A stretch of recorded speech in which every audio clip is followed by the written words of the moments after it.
It's that time of the week again. We're going to be looking at the weekly closes on the Bitcoin miners, as well as a little bit of a look at Bitcoin and Ethereum here at the very beginning. So let's take a look at Bitcoin right now. We are actually trading over 70,000 for a little while here this morning on Monday.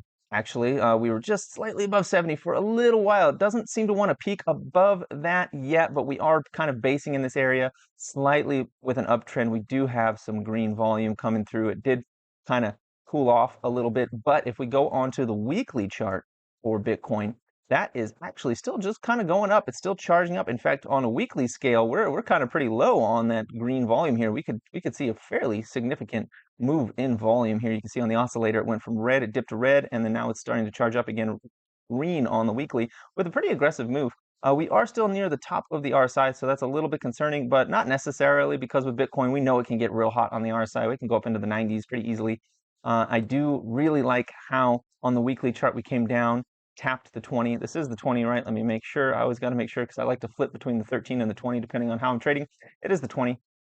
So the fact that it came in, hit the 20 and bounced off of that, like just ricocheted right off the 20, and now we're trading above the 5. I think the lowest we're going to be coming for a while is probably the 5-week moving average, which is at 65,726, unless something catastrophic happens. I think that's probably where we're going to find a base for a while here until we start peaking above previous all-time highs, which I do still think is on the near horizon here. Of course, this is not financial advice and not a suggestion to buy, sell, or hold any asset whatsoever.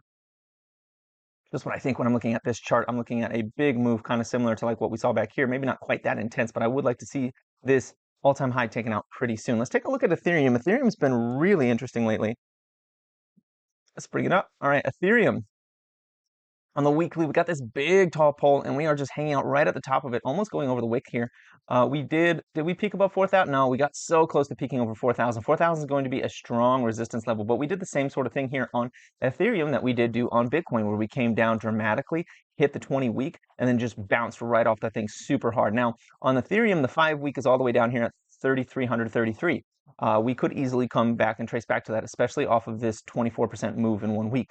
Now, let's go down to the daily. Right after I talk about the volume here, you can see the volume is still kind of moving up. It is starting to taper off, though. As you can see, it went aggressively up and it's starting to taper off. So we got to look down into the daily to get a little more of a feel for what the volume is in fact doing.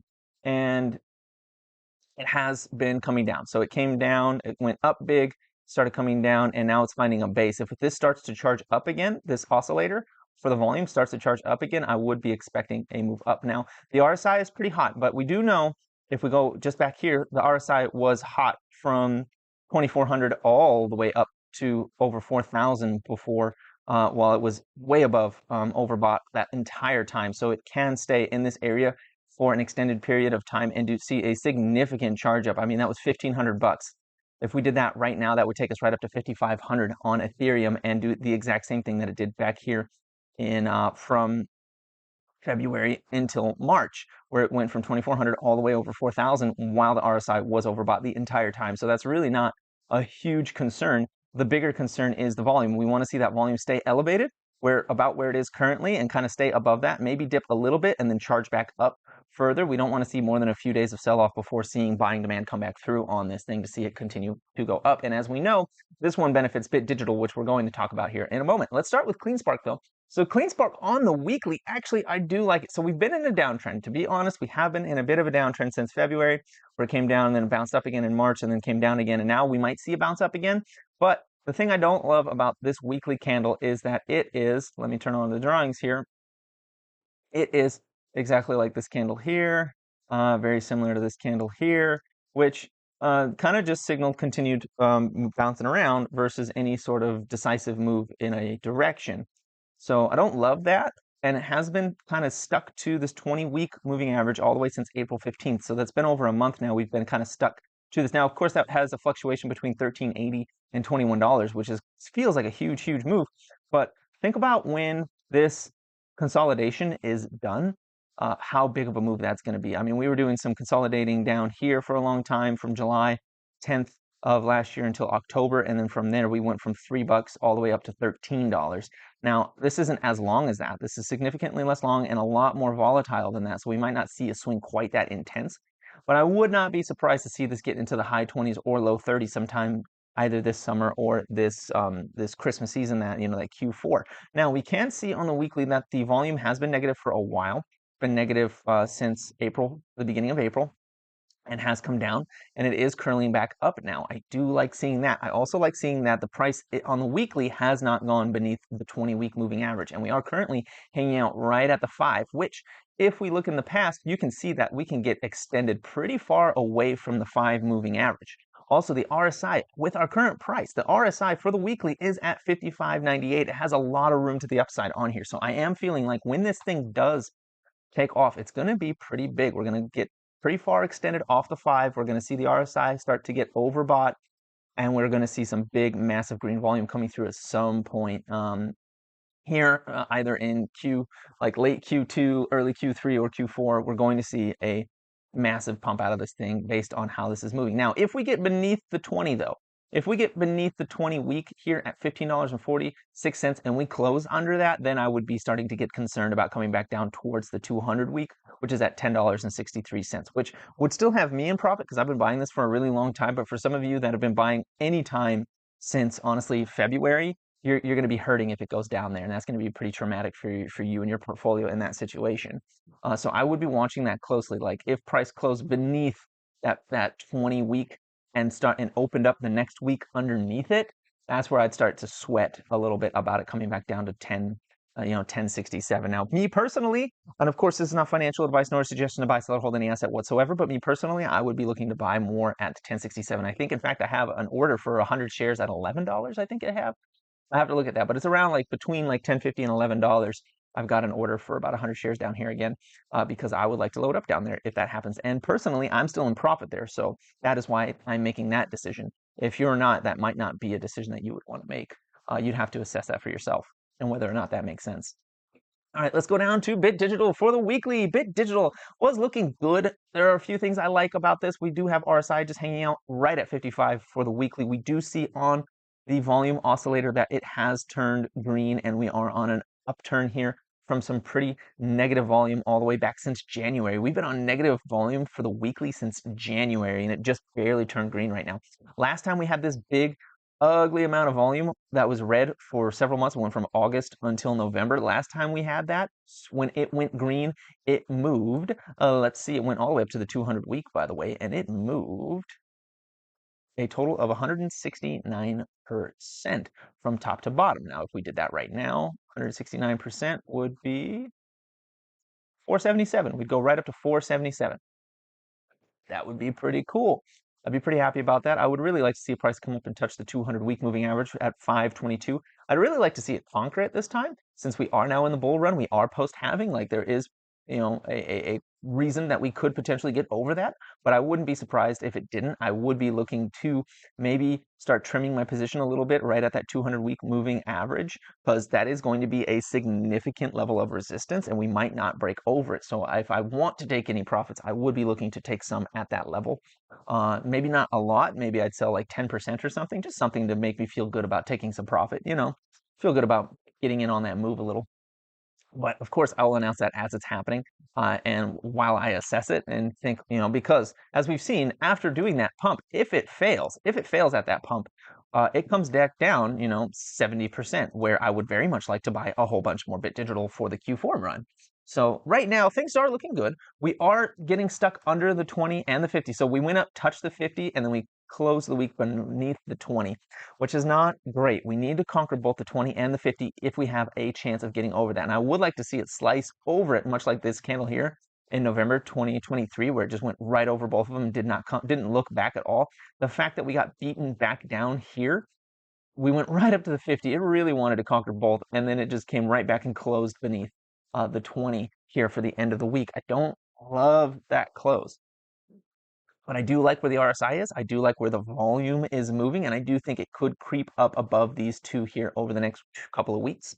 And if that does happen, I would be looking at it to come back to the 200-week moving average. And I'd be looking for it to do that in about a 2-3 week span. As you can see back here, I mean, it went from on December 11th, it went from 283 to December 26th, the week ending of December 26th, all the way up to 528. That's a huge, huge move in just a 3-week period. I'd be looking for something like that to happen. to be honest. Let's move on to Bit Farms. Bit Farms. Now, I love this chart actually right now. Let me see here. So even though we are above the 50, but we're below the 200 and the 20.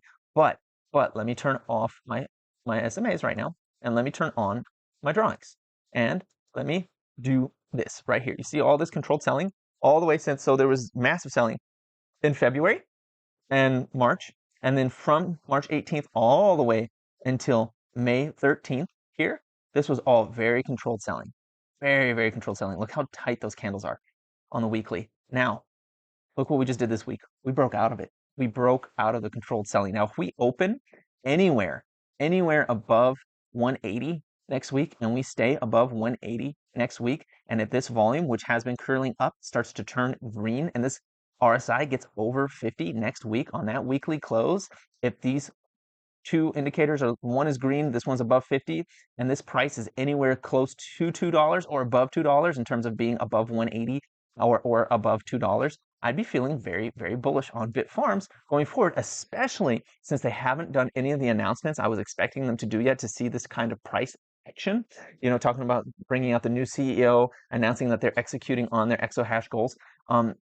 If they can do that anytime in the next month or so, I would not be surprised to see massive candles, much more like back here in last Q4, where we were seeing 50% candles, you know, in a back-to-back, or like 30%, 20, 30% candles coming through on this stock, especially since it seems like the controlled selling has potentially come to an end here just last week. And of course, this isn't confirmed yet. It has to confirm before we can say, yeah, definitely it's happening. But this is a very promising weekly candle on Bit Farm. So keep your eyes on this. Watch this thing closely. We want to see it stay above 180, and we ideally want to see it close above $2 next week as well, preferably this 205 level. It'd be great to conquer that and see it get above that. That would indicate that there is a good chance that if there's any kind of positive catalyst, that we might shoot right up to 250 pretty quickly on this one if that were to happen. Now, in the opposite direction, if it doesn't do that, if it comes back down to 180, that takes us below the 5-week and the 20-week SMAs, which likely will take us back to the lows around like the 150 level. That could happen. But I am feeling bullish based on how this controlled selling seems to be coming to an end. It seems to be lightening up and allowing price to move higher. But of course, if we come down and close below the 20 and the 5-week SMA, I could see us revisiting the lows at the 150 area if this move cannot be sustained. So don't get like extra excited yet, but pay attention because this is bullish. And this is good, and we could see it move up to the 200-week with a pretty significant move as soon as we get a positive catalyst out of this. Now, I really want to watch that volume for it too. All right, let's take a look at Mara. Mara on the weekly close actually, again, is also looking pretty decent. It's not too bad. The RSI is hanging out under 60. It's at 57. The volume has been turning upward, and if you remember, back here from August 14th until November 13th, we had negative volume that turned green. Now we see this turn green. I am going to be feeling like we're going to get a significant move up. Now this pattern here, let me see here. Yeah, okay. This pattern that's been playing out here, this like cup looking thing, right? That's kind of like a cup. This kind of cup playing out here, it looks very similar to like this, but in a compressed version of it. So it may not be as dramatic of a move up, but it may take us back to the highs that we were enjoying in February and March if this plays out. Now let me turn off the drawings so we can see my cursor better. So if this plays out, it won't be as dramatic as it was back here in November, but it could take us back up to like the high 20s, maybe low 30s one more time on Marathon, especially since we are now trading. We came into the 50, so we came down into the 50-week. Last time we only came down into the 20-week. Right, we only came down into the 20-week, didn't even touch it, and we went up 135% almost. Now this time we hit the 50. In fact, we went slightly below the 50, got stuck to it for a little while, and now we're trading above the 20 again. So I think it's going to be higher than that. But what would be 134 off of this, or 135 off of this? About $33. I'd be looking more for like 145, 150% on this move, to be honest. Moving into like the $35 range here going into the summer, potentially, as long as we can hold above this SMA. Now, if we go below it, honestly, there's not a lot of downside. The 200 is right here at $18.63. I don't think we're going to go much lower than that. And if we do go lower than that, the 50 is going to catch us at $16.20. So like the downside potential really isn't that much of a fear compared to the upside potential on Mara right now. So actually, I'm feeling pretty bullish on Mara right now, and I have been loading up on calls out to January 2025 that I personally intend to sell sometime this summer or Christmas season. If we get into the high 20s or low 30s, I'll be offloading those for a significant profit. Of course, this is not financial advice and not a suggestion to buy, sell, or hold any asset whatsoever. That's just what I'm thinking about when I look at the Mara chart and what I've been doing when I look at the Mara chart. I feel like there's more upside than downside right now, and I have been buying calls for that specific reason. Now let's take a look at Riot. Riot is not doing so hot. Riot's been down. The volume has gone flat since April 29th, so over a month. Oh, not over a month, but about a month here. We've been going flat. We can't seem to get over the 50 SMA on this. Now, when we do, we're going to quickly come up to the 200. But right now, it is kind of floundering a little bit. The RSI is down at 46. The volume's kind of going flat. Something needs to come through on Riot. Like they need some kind of catalyst. They need some good news to get out of this downtrend because we have been in this downtrend for a while. Let me get rid of some of these drawings here. Let me just clean this up a little bit so that I can draw a new thing on here. Let me do here, do this. Okay. So this downtrend right here that I'm about to draw, this is the one that we're stuck in that we need to get out of. So like here to here. We need to get out of this thing right here. We've been in this, and this has been pretty dramatic. We went to the top. Now we might come back to the bottom, and the bottom's going to be down at 850, and that's going to be pretty traumatic if it does that. It needs to break out of this thing, get above this orange trend line, this dotted line right here that I've got. It's got to get above that. If it can't get above that, we're going to be having a really hard time. It needs good news to get above that, it seems. Now, eventually, I believe it will get above that. Eventually. I don't know when that's going to come, though. Is it going to come, next month? It's going to come 6 months from now? Is it going to come next year? I don't know when that is going to happen. Riot seems to move on its own timeline and doesn't really do as, or at least right now, it hasn't really been doing as well as its peers. So I've been a little bit frustrated with this one as I've been watching my calls just dwindle in value for a while on this thing. I was expecting somewhere between like the $11 range for it to come up and do like a sweet move up, come up over this, $13, and then I was going to cash out. It was going to be great. And that just didn't seem to, fan out for, plan. It didn't work out for Riot this time around. And I mean, I bought out till 2026, so I can continue to hold that and just deal with the pain for now. But it's becoming a little bit frustrating in that respect. I do think that at some point it is going to charge up pretty dramatically like its peers have, but I don't know when that is. It is going to need to be some kind of really excellent news from Riot to really drive that momentum through on them right now, especially with volume going flat for over a month now, while their peers have been kind of curling up and doing better. They really need something to come through on Riot, some kind of news catalyst to send it flying up with its peers. All right, so let's take a look at an Iren. Iren has actually been on fire the last week. Honestly, we're approaching the highs here. Now, this candle right here that we're looking at on May 20th looks very, very similar to this candle here from December 18th, which, if you notice, was followed very quickly by a big, big drop. Let's see, what was that drop that it was followed by? Now, the next week it actually went higher, and then it came down 62%. So next week, if we open up at maybe at 9:20, 9:30, if we open up there and it starts to dwindle down pretty quickly and starts printing a red weekly candle, yeah, I'd be thinking we're going to be looking at another downtrend in Iren. It looks like Iren might be front running a lot of its peers here and just doing its charge up and bleed off before the summer run comes through. This could have been its summer run. Now, that doesn't mean that it is. I could be wrong, but I mean, look, the 5 week is all the way down at $5.59. The 20 weeks all the way down at $5.42. The 50 weeks all the way down at like $5 here. All the SMAs are below and way below. So let's go to the daily actually to get some kind of feeling here. Yeah, all right. So the 5-day is all the way down at $7. The 20 days down at $5.57. I could see this thing come down, meet the 20-day somewhere around $6, maybe high fives. Here, getting stuck into this here. Let me draw a box. Getting stuck into this demand zone right here between about 635 and I have my white lines on there already. And about 6, but maybe even a little lower, about 577, somewhere in here. I'll be looking between 634 and 577 to be picking this up again for the next run up, because this is pretty big and it is printing something of a megaphone here on the smaller time frames. If we go into like a 2-hour, yeah, on the 2-hour you can see. So let me see, like here you go about right there, it's going down, and then from here it's going up. Let me go on this candle back. No, this one here's fine. About like this, it's kind of going, see how it's spreading out. This might come all the way back to the bottom of this one down here at 685 and then curl back up and try to go back up to the top, which would be like 857, 879-ish. So it's printing something of a megaphone right now. So I do feel like this could be a top. It is looking a bit toppy right now. there is some controlled selling going on, so there could be one more push up that takes it up to like that $9 level that I was mentioning. But I'd be looking for a blow off top from there. On a weekly chart, again, I'd be looking for a blow off top from there, which would look like, let me turn these off, which would look very much like this weekly candle here on December 26th, where the wick went all the way from 969 all the way down to 834, and that was the signal that things were going to be coming down from there. You can also see a similar type of wick here on February 12th, that weekly candle where the wick went all the way from 871 down to 680, and then after that for about 5 weeks, price bled down to $4.31 from that 871 level. So this may have been a good area to unload, and then with the intention of reloading lower. But we'll see how that plans out. That's what I would have done personally. I would have sold it up here around, the $8 level, and then waited for it to come back down to about 6 before picking it back up again. Now I could be wrong on that, but I am looking at this and like based on how prices reacted in the past to these types of moves, that's what I would be expecting from it.